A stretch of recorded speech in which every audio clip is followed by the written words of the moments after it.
Anda masih bersama kami di Kompas Petang, Saudara. Presiden Joko Widodo telah resmi menandatangani Undang-Undang Ibu Kota Negara atau IKN. Kantor Staf Presiden mengatakan tim dari Lintas Kedeputian KSP telah berkoordinasi dengan Badan Perencanaan Pembangunan Nasional untuk penyusunan berbagai aturan turunan dari Undang-Undang IKN. Setelah Presiden menandatangani Undang-Undang Ibu Kota Negara, maka hal ini sekaligus juga menandai dimulainya pembangunan IKN di Kalimantan Timur. Istana menyebut langkah selanjutnya setelah undang-undang ini ditandatangani adalah penyusunan aturan turunan dari Undang-Undang IKN. Karena pembangunan di wilayah IKN ini akan menunggu adanya aturan turunan, misalnya Peraturan Presiden Badan Otorita IKN dan Keputusan Presiden Kepala Badan Otorita. Sekarang ini tanggal 18, tapi itu sudah ditandatangan setahu saya sejak 15 Februari. Jadi saya kira karena kita juga ingin hati-hati, ya kita ingin juga mendengarkan masukan masyarakat supaya hasilnya yang baik. Secara administratif ada semacam kontrol lah, boleh bilang seperti itu. Jadi jadi Presiden sudah menandatangani, dan kami juga masih menunggu sebetulnya salinannya. Tetapi secara lisan sejak kemarin kami sudah mendapatkan pemberitahuan secara lisan. Jadi dengan adanya penandatanganan ini saya kira tinggal kita menunggu aturan-aturan turunan ya.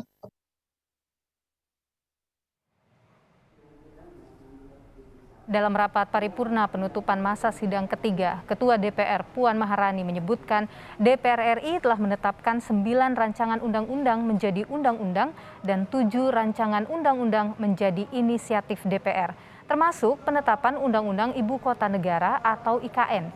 Dalam pidatonya, Puan mengatakan amanat dalam Undang-Undang IKN harus diwujudkan oleh pemerintah. Pembangunan Ibu Kota Negara diharapkan bisa menjadi pendorong perubahan besar di Indonesia di masa depan.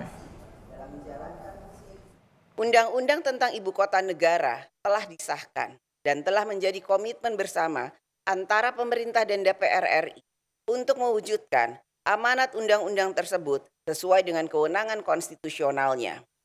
Ibu Kota Negara di masa yang akan datang menjadi wajah kemajuan Indonesia yang tampil modern dan berwawasan lingkungan.